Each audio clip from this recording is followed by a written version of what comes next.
G5 Sahel, instrument de réponse aux grandes ambitions communes de quelques pays d'Afrique. Garant d'une coopération sous-régionale, l'initiative est née en 2014 à Nouakchott afin de traduire la prise de conscience des États membres quant à leur vulnérabilité face aux défis sécuritaires et ceux du développement.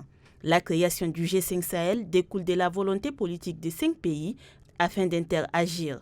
Le Tchad, le Niger, le Burkina Faso, le Mali et la Mauritanie, abritant le siège, ont créé ce cadre dans un processus de réappropriation de la gestion des conflits lancé par l'Union africaine suite à l'intervention française au Mali.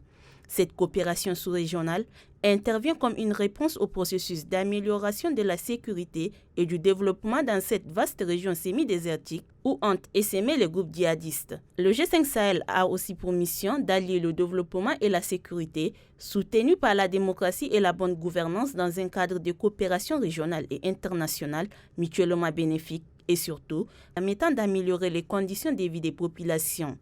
Pour la mise en œuvre des actions de sécurité et de développement dans les États membres, le G5 Sahel encadre sur le volet de développement 40 projets régionaux destinés à améliorer les infrastructures et l'accès aux ressources.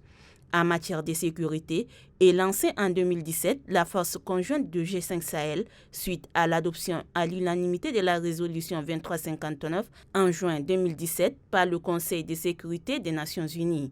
Elle est dotée de 5000 soldats répartis en 7 bataillons soutenus par l'Organisation des Nations Unies, l'Union africaine et l'Union européenne. Ceci en vue d'intensifier la lutte contre les menaces pour la paix et la sécurité qui sont aussi des entraves au développement. Depuis sa mise en place en 2014, le G5 Sahel est parvenu à s'imposer comme une organisation de premier plan pour la sécurité et le développement de la région sahélienne.